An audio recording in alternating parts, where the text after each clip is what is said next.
আপনাদের জানিয়ে রাখবো চিংড়িঘাটা মেট্রোর শেষ পর্যায়ের কাজ চলছে। গার্ডার লাগানোর জন্য আগামীকাল সকাল 8টা পর্যন্ত বন্ধ চিংড়িঘাটা উড়ালপুল। কবি সুভাষ বিমানবন্দর মেট্রো করিডোরের গার্ডার লাগানোর কাজ চলছে। সুমন আমাদের প্রতিনিধি আমাদের সঙ্গে রয়েছে, সুমনের সঙ্গে সরাসরি কথা বলবো এবং সুমনের থেকে জানবো যে এখন অবধি কোন পর্যায়ে চলছে কাজ, কি চলছে এখন অবধি, গাড়ি যাতায়াতের রাস্তা কি রয়েছে, বিকল্প রাস্তা কোন রাস্তা ব্যবহার করতে হচ্ছে, সমস্তটাই। সুমন। তবে একেবারেই আগামীকাল সকাল 8টা পর্যন্ত এই চিংড়িঘাটা ফ্লাইওভার সেটা বন্ধ থাকার কথা।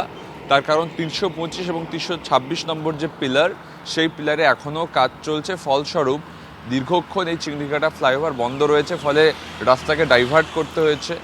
মূলত ব্রডওয়ে রোড ব্যবহার করতে বলা হচ্ছে। এছাড়া চিংড়িঘাটা ফ্লাইওভারের ঠিক আগের বাঁ দিক থেকেও কিন্তু রাস্তা চিংড়িঘাটা মোড় কানেক্ট করে দিচ্ছে, যেখান থেকে যাওয়া যাচ্ছে সোজা। সেক্টর 5 যেতে একটু অসুবিধে হচ্ছে, সেখানে ব্রডওয়ে রোড কাজ করছে। তবে একটা কথা তোমাকে বলে রাখি, এখানে যারা কাজ করছেন তারা চেষ্টা করছেন যাতে আজকে রাতের মধ্যেই কাজ শেষ করে কালকে যত দ্রুত সম্ভব এই রাস্তা খুলে দেওয়া যায়, সেই মর্মে কাজ চলছে।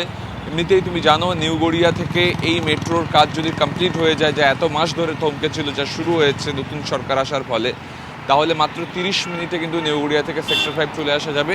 সেই মর্মে দ্রুততার সহিত কাজ চলছে। তন্নিষ্কা, বেশ, ধন্যবাদ।